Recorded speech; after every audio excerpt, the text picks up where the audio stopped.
Hello बच्चों, आइए शुरू करते हैं ट्रांसलेशन एक न्यू टॉपिक के साथ।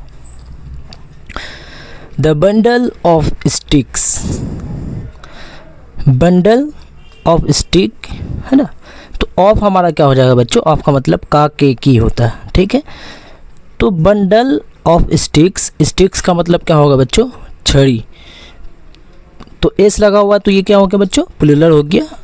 तो क्या हो गया? छड़ी का है ना, छड़ियों का बंडल। छड़ियों का क्या हो जाएगा? बंडल। इसका ट्रांसलेट होगा बच्चों। दा को जो है हम दो तरीके से प्रोनाउंस करते हैं। दा जो है बच्चों एक आर्टिकल्स है ना। कैसा आर्टिकल्स है? तो आर्टिकल्स दो तरह का होता है, एक डेफिनिट होता है, एक इनडेफिनिट होता है, ठीक है। दा को ये बच्चों आर्टिकल्स नॉन से पहले यूज़ होता है। दा जो बच्चों है ये डेफिनिट आर्टिकल्स है, ठीक है बच्चों। और दा को दो तरीके से प्रोनाउंस करते हैं, एक दा एक दी, है ना। जब वॉल साउंड हो तो हम दी साउंड निकालेंगे, दी बोलेंगे। जब कॉन्सोनेंट होगा तो हम क्या बोलेंगे? दा बोलेंगे।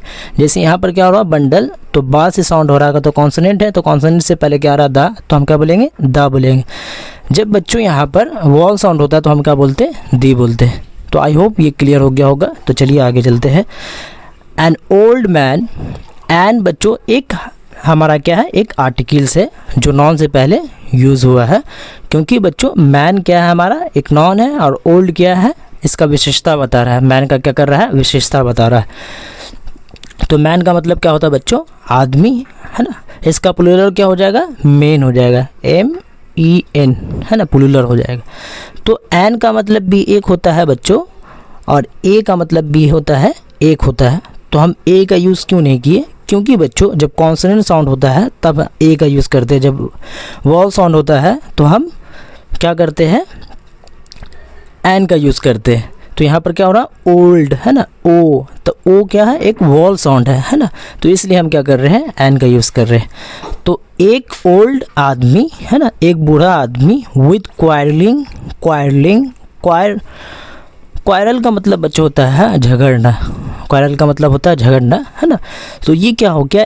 एज आ एडजेक्टिव की तरह यूज़ हुआ। यहाँ पर एक क्या है? एक एडजेक्टिव है। ये प्रेजेंट पार्टिसिपल है। प्रेजेंट पार्टिसिपल फॉर्म क्या होता है बच्चों? वर्ब वन प्लस ING होता है। जैसे ये वर्ब वन हो गया और उसके साथ क्या लगा है? ING लगा हुआ है। तो ये क्या हो गया? हमारा प्रेजेंट पार्टिसिपल हो गया। क्यों प्रेजेंट पार्टिसिपल हो गया? क्योंकि बच्चों present participle as a verb की तरह यूज़ होता है और एज अ एडजेक्टिव की तरह भी यूज़ होता है। जेरेंड का भी वही फॉर्म है, वर्ब वन प्लस ING, पर बच्चों ये नॉन की तरह यूज़ होता है, ठीक है। क्योंकि बच्चों एडजेक्टिव तो हम सब जानते ही है कि एडजेक्टिव हमेशा क्या होता है? नॉन से पहले यूज़ होता है। क्या होता है बच्चों? नॉन से पहले यूज़ होता है एडजेक्टिव, है ना। जैसे यहाँ पर नॉन है, यहाँ क्या है? एडजेक्टिव यूज़ हुआ तो नॉन से पहले यूज़ हुआ है। तो इसी तरह ये एज अ एडजेक्टिव की तरह यूज़ हो रहा है। तो क्या हो रहा है? तो नॉन से पहले यूज़ हो रहा है ना। ये क्या है? प्रेजेंट पार्टिसिपल बच्चों किसका हिस्सा है? तो ये एक वर्बल नॉन कहलाता है। वर्बल नॉन को तीन पार्ट में बांटा गया है, एक इन्फिनेटिव, जेरेंड और प्रेजेंट पार्टिसिपल, ठीक है। तो प्रेजेंट पार्टिसिपल का क्या हो गया? ये हिस्सा हो गया, ठीक है बच्चों। तो एज अ एडजेक्टिव की तरह यूज़ हो रहा है। तो क्वारलिंग सन, है ना, बेटा था, झगड़ेलू बेटा था। क्या बोलेंगे? झगड़ेलू बेटा, है ना, बेटे थे, झगड़ेलू बेटी, बेटे। गेव, है ना, गिव का फर्स्ट फॉर्म क्या होगा? गिव, है ना। गिव का मतलब होता है देना, है ना। तो ये क्या हो गया बच्चों? सेकेंड फॉर्म हो गया, पास्ट हो गया, ठीक है। तो गिव का मतलब दिया, है ना, पास्ट है इसलिए हम क्या कर रहे हैं? दिया। तो झगड़ेलू, है ना, बेटों को दिया उनको, है ना। गेव देम, है ना। देम किसके लिए आ रहा है बच्चों? तो यहाँ पर जो पर्सन है उनके लिए क्या आ रहा है? देम का यूज़ कर रहे हैं, है ना। देम का मतलब यहाँ पर क्या हो जाएगा? उनको। तो एक ओल्ड मैन, एक बूढ़ा आदमी, है ना, अपने झगड़ेलू बच्चे को दिया क्या दिया? अ बंडल ऑफ स्टिक्स, है ना। स्टिक का मतलब क्या हो जाएगा बच्चों? तो स्टिक का मतलब हमारा हो जाएगा छड़ी। छड़ियों का बंडल दिया, एक छड़ी का बंडल दिया, टू ब्रेक, तोड़ने के लिए। तो आइए बच्चों देखते हैं टू ब्रेक का मतलब क्या होता है। वर्बल नॉन है।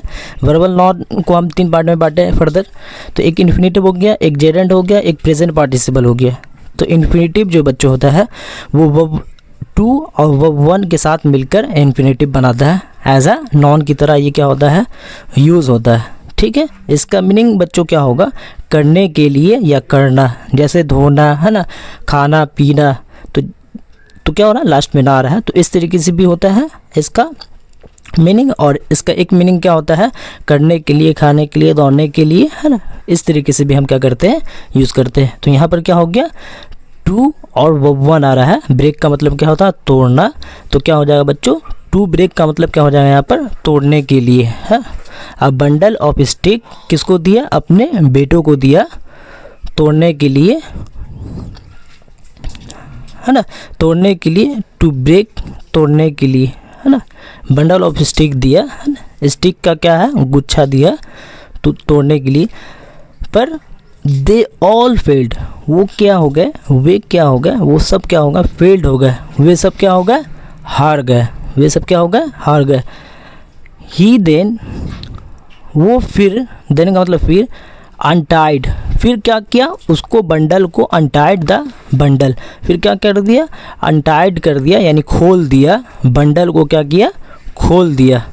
और एंड का मतलब और, दे ईजली, वे ईजली ब्रोक, है ना, ब्रेक का सेकेंड फॉर्म क्या होता है, ब्रोक, और थर्ड फॉर्म क्या हो जाएगा, ब्रोकन हो जाएगा, है ना। ये ब्रोक, आसानी से, वे आसानी से तोड़ दिया, द स्टिक, स्टिक को, है ना, स्टिक को, वन बाय वन, एक के बाद एक को। तो इस तरीके से क्या हो गया, हमारा ये स्टोरी हो गया।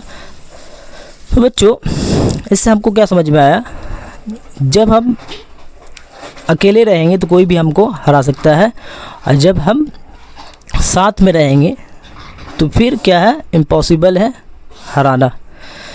तो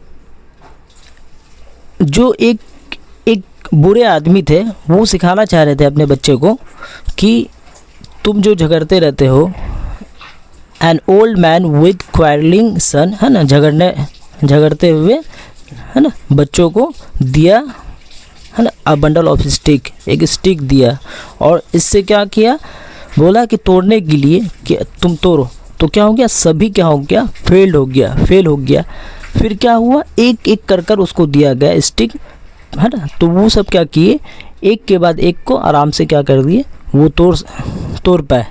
ठीक है, तो बंडल ऑफ स्टिक एक चौक है, तो इसको हम आराम से तोड़ सकते हैं। अगर बहुत सारा चौक आ जाएगा तो क्या हो जाएगा, हम नहीं तोड़ पाएंगे। तो यही कहानी से समझा जा रहा है। तो आज के लिए इतना ही, फिर कल मिलते हैं।